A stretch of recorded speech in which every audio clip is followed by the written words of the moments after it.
everybody. Welcome back to another Pineapple Podcast episode, a Cherry Creek Innovation Campus production. I'm one of your hosts, Nate Barrett. And I'm Morgan Dawson. And today we have the pleasure of talking with a food broker who is also a fresh produce specialist, Marcia Humphrey. How are you doing? Good morning. I'm doing well. Awesome. That's great to hear. So, Marcia, if you don't mind, how did you get into the business and what is a food broker?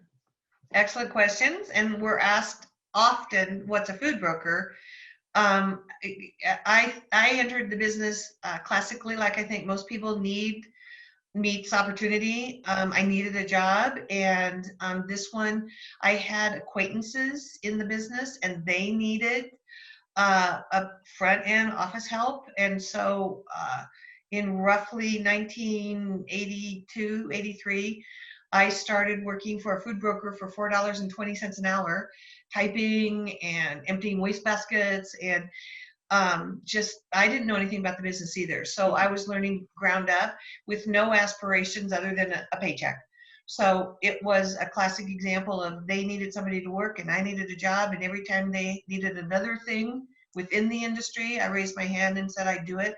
So over this course of 30 plus years, I have done a lot of food broker job descriptions. My key description right now is I'm a perishable specialist. A food broker is much like a stockbroker. If you think about this, if I link my clients with the accounts in the marketplace, I don't do what we call box stores. I do not do anything with Costco or Sam's. And I don't do anything with food service, as you're familiar with, the entire value-added food service. So I am strictly a retail specialist with Safeway, Albertsons, King Soopers, Whole Foods, Trader Joe's. I work with those particular retail outlets that you would walk into and purchase groceries. I am the spokesperson for a number of produce accounts to those produce clients, to those accounts. So if you are Dole or Del Monte or Chiquita and you do not want to hire someone on site in Colorado to handle your marketing and your new item launches, you hire a broker to run that business for you. So I have a number of clients that I handle their business with the accounts primarily here in Denver. It's with the Albertsons Safeway Corporation. That is one chain. Albertsons owns both those two entities, and then I work with the Kroger organization in Cincinnati. Nice. And so you're almost like a middleman? It's a term. It's a great question. It is indeed a middleman, because in this instance, a middleman is way more cost effective for them. They don't need to hire. They don't need to pay benefits. They don't need to pay. We work completely on commission. Our entire organization, every food broker works on commission, and so we get paid on, in essence, net sales from Kroger to Chiquita. We get paid on net sales, and a food broker handles across we call it wall to wall. So if it's Kellogg's, or if it's Green Mountain Coffee, or if it's Mattel Toys, there is someone in our organization that handles every single piece of that, of getting the food to those shelves.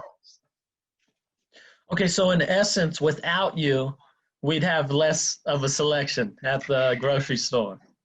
You kind of, in a way, that is absolutely accurate. And I think one of the other ways to look at us is when you do walk into a grocery store and you're like all excited because Red Vine licorice is buy one, get one free. Yeah. That's us. We made that decision to allow that to this division. We are setting those ads. We're setting those promotions. We're setting those opportunities. When you can buy 5 rock stars for $5, that's us. We're the ones. The food brokers are building those programs and those marketing programs. So you're working with stores in a regional area. Are you designated to a regional area? Food brokers are national. I work for a national food broker. There is an office, an impact office in any major city that has major accounts based there. The Denver Okay. division of Albertsons is based here in Denver, in Englewood. So I need to be based here in Denver. The corporate division for Kroger is based in Cincinnati, Ohio. So I was flying back and forth to Cincinnati, Ohio to do the very same thing for the Kroger divisions, which include King Soopers. COVID, to your point, COVID has stopped a lot of that movement right now. But yes, you are centrally located next to or near your decision-making accounts. Mm-hmm. Awesome. And in 2020, it's an interesting thing to be. What are some struggles besides the travel that you've had to endure? I think that you've seen some of them on your own, your parents, yourselves. You have a flavor of rock star that you love, and I'm only using that as an example because you're young, but you have a particular item that you love, and you're in the store and it's not there. We have unique situations right now, an aluminum shortage. So the bottlers are very busy making Coke and Pepsi, but they're not making Diet Cherry Coke. Within the stores, we have a great deal of difficulty because our teams normally are in a grocery store to protect our products. They're making sure those little IRC coupons, like if you ever buy something and there's something stuck to it, those are usually hand put on by a staff of my team that's out there in the stores every day. And so that's hurt us also because the stores, as COVID has reached peaks, those stores have lost so much personnel that now we have to literally go in the store, and instead of doing our job, we do their job. We help them with their job. Now we are loading things on the shelf, and we are moving from the back of the room to the front to get product on the shelf so the customer can literally take it off the shelf. That's so awesome. Like, I had no idea that this was like a thing. So like my mind is just blown right now because like that's so great. So I have a question. I know that grocery stores, especially now with COVID, have moved like a lot to online grocery. Has that been a challenge at all for you guys? Great, spot on question. We are heavily engaged in trying to anticipate your shopping. And when I say you as the consumer, okay? Yeah. So we are heavily engaged in trying to anticipate your next moves. You're right. We were ramping up to a digital world because candidly, that was where we were going. Where in the olden days, your parents would get the Sunday paper, or your grandparents, and they'd cut out the coupons and they'd run to the store with the coupons. Those days are going away, along with a lot of paper advertising. So what's happening is the digital sites, and especially your phone digital sites, we are trying to ramp that up and make sure that you have access to discounts and you get to see products before you even know you want them. And so we are anticipating a huge digital footprint coming forward in January, especially through June. Our view of the future is very short term now. January through June should continue as a COVID issues. We will have our same supply issues. We'll have our same, it will be COVID issues. June through December should lighten up. And we believe that by loading digitally, we have far more. We have like a 30% shopper now that doesn't step foot in the store. She orders it online. She drives her car there. She lifts her hatch. Groceries go in. She doesn't touch it. So that's a big number. And in our business, it's a huge number, because if you think of how many times you do walk into a store and you didn't know you needed, let's just say you walk into a store, you didn't know you needed those really cute 4th of July cookies that are all decorated there as you walk through the door. Whoa, I need cookies. Let's get some of these. That's not an option. So if we can't do that digitally, if we can't spark you digitally to order something you normally would order, so we are restructuring our thinking. And I kind of think in your industry, in where you're coming from as students, one of the other things we're gearing up for heavily is that we're going to emerge out of this with a lot more cooks. We're going to have a lot more in-home cooks.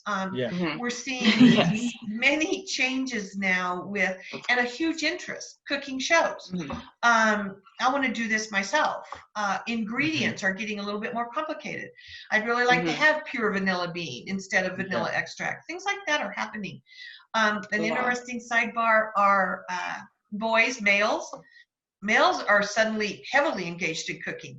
Not that those particular, that males were very much wanted to be chefs.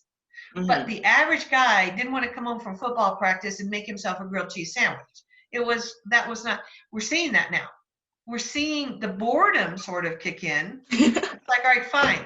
I'm going to go, I'll make my own grilled cheese sandwich and I'm going to add 2 kinds of cheese and I'm going to be a great chef. So we're seeing Wow. we're seeing an emergence of and so we're trying to market towards that a little bit, because as we push forward, what is going to happen is everyone just going to suddenly say we're COVID free, let's all go out to eat. Sure. But are they going to keep going out to eat? Because now they got that out to eat money in their pocket, and they got 5 people in their family of 5 that all know how to cook, including the 3rd grader. Now we've got a different set of dynamics. So as retailers, we need to market to that. We need to make sure that those ingredients are there. I think the hospitality industry, the actual travel, hotels, airline, that I truly believe will come back faster than the food. I think the food, we've just done a good job, kind of. We made it fun. We've made it fun for families to sit down and eat together. We've made it fun for them to cook together. We've made it fun for family baking times. And so I think we'll see. I don't think the average citizen is going to want to necessarily give that up quite so quickly, so they can all run to Red Robin. Now, after practice, after soccer practice or whatever, and mom's tired and everybody, let's stop and get some food. But I think we're going to see, I think you'll see a little bit of difference. And so we're trying to market that way. And again, also in your industry, we're trying to market to a lot of the pre-made meals. You're going to see a lot of that. So I've seen that. Right now. In this document here that Morgan made, I see home chef brought up. I've been seeing that in King Supers. You exactly have, Dave. Well researched. I appreciate that. I mean, I will say you and Morgan have done a great job with the where you're zeroing in. You're spot on the point.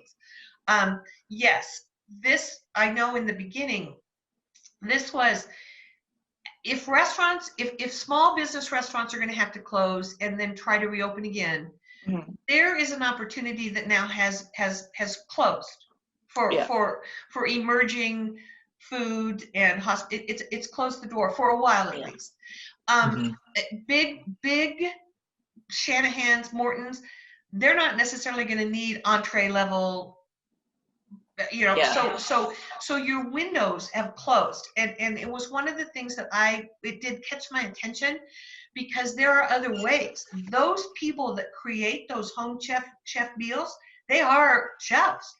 They're hired, they're paid well by the Kroger Corporation, they're paid well by the Albertsons Corporation, the Trader Joe's Corporation.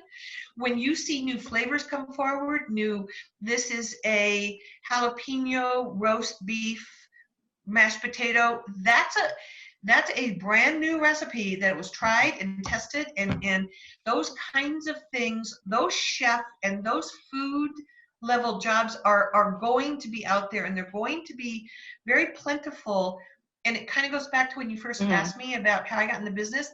I think pivoting now is going to be critical to people emerging, graduating, stepping forward. You may have to kind of alter your dream plan a little bit, maybe get the eraser out, and you may have to, because to get into certain areas, are high-end hotels going to come back before family-friendly hotels? Probably.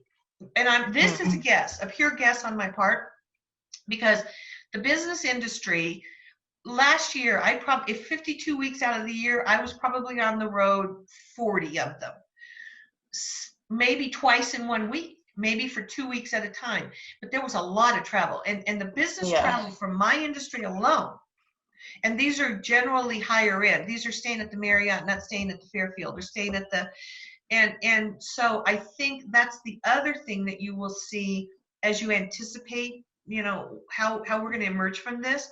I think you'll see that it will all marry up a little bit, but still go back to that kind of packaged, to that home chef, to that even though we're sitting in a hotel, the chances are we're going to pull a meal into that hotel. To confirm kind of what you said, before COVID, I did not know how to cook an egg. Now I can cook steak well. Like I can make it rare, well done. And he talks about it every single medium class. rare, I can do all of it now. Like seriously, I don't need to like go to a breakfast place anymore or even fast food. I can make a burger. You give me ground beef, I'll mold it and I'm good now. Not only make it, Nate, you're proud of making it. Yes, it's a and, better experience. And the creativity piece in it, that like, oh, wait a second, let me just add a little bit of garlic to this. And not only that, it's going to carry forward into your technique and your supplies. You're next going to want a cast iron skillet. Why? Because it's going to make a better burger. You know? Wait a second. I bought one. What do you want for Christmas? Cast iron skillet. Okay. In the beginning of quarantine, my mom's work did an at-home cooking competition. So obviously they couldn't taste it. So my mom was all about the presentation. She was putting like sparkly sprinkles on everything. And I think she made one of Chef Gordon Ramsay's like hardest dishes. And she just take pictures and she was so excited. And she was like, Morgan, do you want to help me? I was like, okay. And she's just been cooking a lot more ever since. But now that it's been a few months into quarantine, I've seen a lot more frozen dishes in my freezer, especially dumplings. My mom is really into dumplings right now. That goes back to the home chef thing. I think that the other thing, I think that there's a lot of trust now. You have to think about as you're staying in tune with the times, the 40% of the population that doesn't want to take the vaccine. Whoa. Well, you also obviously have a 40% of the population that's still a little distrustful. So are they going to just gladly waltz into a restaurant and feel safe with the food and the company? So somehow frozen things have taken on a safety. People feel like they're safe. People feel like if they get a frozen meal delivered and they just have to pop it in the microwave, nobody touched it. You know, and so I think that's going to factor in a little bit as we push forward. Again, we're looking at those very same situations. We're looking at, okay, fine. And anticipating your moves, again, I use that but anticipating your moves is tough because the generational are you going to react the same way your grandmother is going to react? Are you, so it's not only a situation where we have to define next steps. We have to define next steps for a multi-generational population that's going to have to recover. We're going to all have to recover rapidly, and then we're going to have to figure out how to redefine normal. It's just the way it is. So I guess a question, like, because I know you have some statistics. I did. Okay. I'll make them up, though. Go ahead, ask me. I'll make them up. So you brought up, like, is your grandma going to react like you react? So my question is, have you seen consumer spending, the change happen more rapidly? So I know, like, especially with social media, you know, I'm not sure if you're aware of the ocean spray thing. It, like, blew up on social media. This guy was drinking this ocean spray, and then ocean spray, like, had their drinks just fly off the shelves. Have you seen more of that due to social media, that more rapid change in consumer spending? Yes, but I'm not sure for the same reasons. One, for sure we have more consumer spending, a little bit more hoarding, a little bit, obviously, if you can't judge it necessarily against quote unquote consumer spending, but you have to judge it against how much of the dollar was spent eating out a year ago and how much of the dollar was spent in home. A year ago, it was like a 60-40. You were eating out more than you were eating at home. Okay. This year, we've kicked that back to way more to like a 70-30, obviously way more eating at home, way less. The fast food industry staying open, that helped keep that. So to your question, yes, the dollar spent is incredibly different. And yes, there is so much more money being spent on ingredients. And when I say ingredients, the types of things you are cooking from home. You may buy frozen White Castle hamburgers at the grocery, but we're calling that eating at home. We're calling that ingredients. Yeah. The opportunities, I think, for how we're going to have to analyze the spend is going to be directly proportionate to how we're going to analyze what you want. That leads me back to, and there is a particular, as you know, you can get online and you can want to buy your mom a pair of REI boots for Christmas. Okay. The next thing you know, the next time you get online, you've got a thing from Target showing you boots. And then all of a sudden you've got a thing from, LL Bean showing you boots. Yeah. And you're like, wait a second. Well, that is an organization, that is a platform, that is a company. And that Who's behind company, pardon me? Who's behind that? Like showing you Target LL Bean after you bought some boots? I think it's public knowledge. There's a company out there called Clue. And there's a number of them. It's a number of companies that mine your data. You put it out there. We all know this. You put it on Facebook. They mine your data. They mine what you're doing, and then they make sure that they keep that front and center that's their job. They know your cell phone, they know your computer, they know your shopping. It started years and years ago with the loyalty cards where you could, hey, you can save money if you show them your loyalty card at King's or whatever.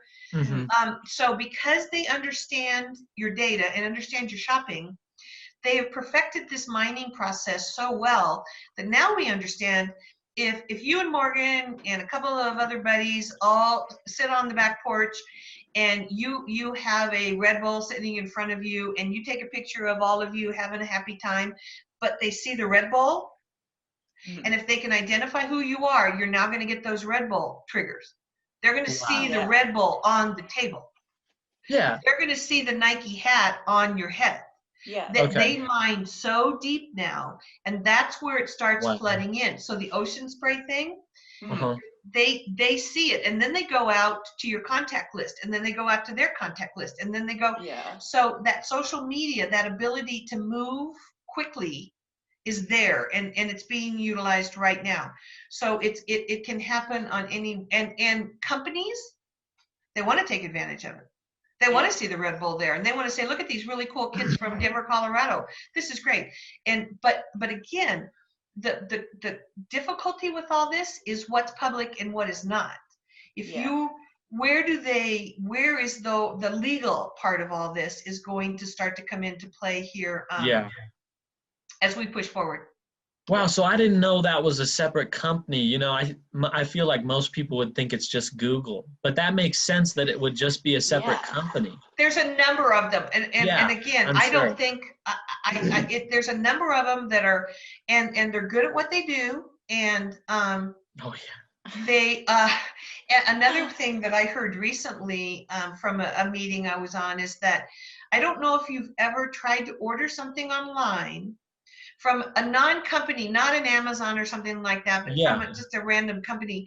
And then you backed out of it. You're like, never mind. I don't really need it. Well, then suddenly you start getting those. If you've given them your email address, you're going to get those things that say, wait, you left something in your cart. Yeah. Wait, we just marked down all leather blanks. They know what you wanted. And search engine optimization. They and very, very well said, Morgan, because now what they want to do is they're like, okay, wait a second. We didn't catch Morgan on this. She was there, she wasn't there, she was there, she wasn't there. Let's give her 10% off. Let's send it back and say, hey, we got 10% off. Guess what? Today only on slippers. Well, you've just been looking for slippers. It's a miracle. See? And so those kinds of things, they're going to know, they know a great deal about how we shop, what we like, who our friends are. They know a great deal. Yeah. And it'll be like, I was searching something on Amazon, and I took it out of my cart because I was like, oh, I don't have enough money for that. And then I went to somewhere else like a month later, and it was like the same thing on another site, but it wasn't Amazon, and it was the same thing I wanted a month ago. It was like, are you sure you don't want this? I was like, oh my gosh, I have money now, and it's telling me that I've got money now, and they want me to buy it. It's for somebody as old as I am, it's a little scary. It's like, what? But I think that for younger people such as yourselves, I think you'll find your way. I think as a generation, you will start to protect your privacy a little bit more. I think even though, and this is a pure guess too, but even though you're growing up in this very out there, everything's on the table, I think you will start to draw back a little bit and kind of want to protect your privacy just a little bit more. And so typically as the pendulum swings, we hopefully will get back into the middle a little bit. Yeah. So do you think that with our generation, do you think growing up, we're going to make, like, going into these jobs because we've grown up with knowing the intricacies behind, search engine optimization, and we understand marketing from a social media perspective, that we'll have a head up in these types of jobs than older generations? Oh, clearly. Clearly. I think you have to watch out for the millennials because they sort of think they know it. But I think there's every generation, and it's just the way it is of the world. Every generation is somebody else nipping at their heels. You know this from a sports analogy. Yeah, you're rookie of the year, but 2 years from now, you're not. Now you're a veteran, and the rookie of the year is nipping at your heels. So I think that you're growing up in an environment of, again, where your grandparents were reading the newspaper and listening to the radio. I'm a baby boomer. We were there when they brought us a television. It's like, oh, this is the way to go. And our parents were told to limit the time with the television. Don't let them watch a lot of television. They'll go blind. It's like, all right. Well, then your parents came along and you're holding your cell phones and your tablets and your everything else. And we're saying, hey, don't spend all day with your head buried in your tablet. So the message kind of has stayed consistent, but the vehicle has changed. And so, yes, it's a great point, Morgan, because you're way better at adapting. Hey, here's an iPhone 8. Oh, here's one that's a 9. Here's a 10. Here's an 11. Here's a 12. We're like, I don't want to learn a new iPhone. I just don't want to learn. You guys, it's part of your culture. All right, I have to learn that. Here's a Fortnite. Here's a revision of Fortnite. Here's a revision of Fortnite. You're good with that. You're expecting it. And so I think from that perspective, you're correct. These things do not floor you. So yes, you're 100% right. Those of us that learned on a typewriter, and then had to learn how to work a fax machine, and then how to learn how to do a computer or a keyboard. It's all a more difficult process for us, I think. And so you do have an advantage on that. And I think you have an advantage coming out of a school such as the one you're in. I think you have a huge advantage because you're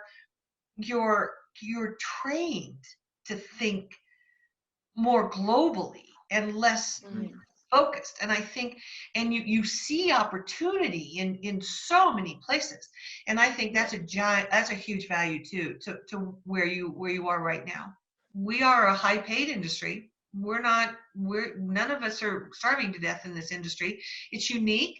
What I do is there's few perishable specialists.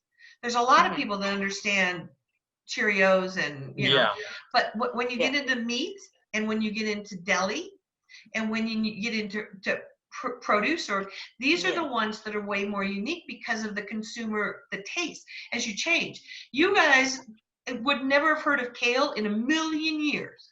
But now kale's a word. Now it may not be a great taste, but it's a word.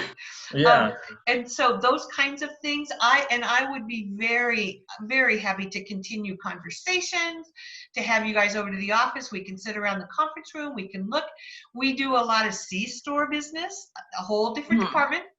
But everything, when you go in and you grab some jerky or you grab M&Ms or whatever, or whatever, all those Sour Patch Kids or whatever, our warehouse is full of that kind of stuff, samples, because there's a whole different department working on C-store and trying to figure out what do you guys, what do people, those kinds of things. And then we have our industry is huge. Our IRI industry of tracking the data, tracking the numbers, tracking the sales.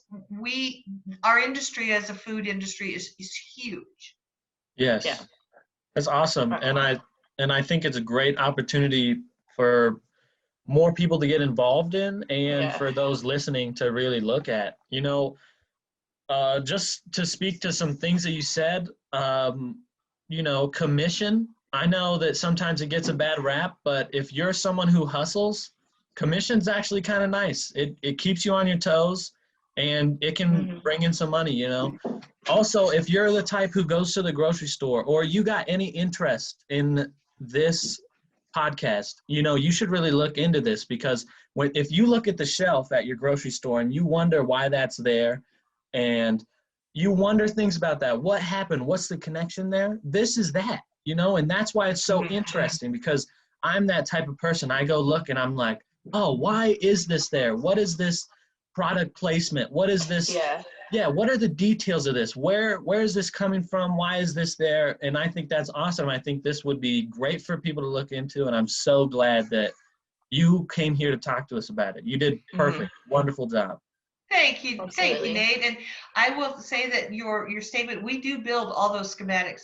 When we place something on a shelf, we built that schematic, and we know exactly why and where we're placing it.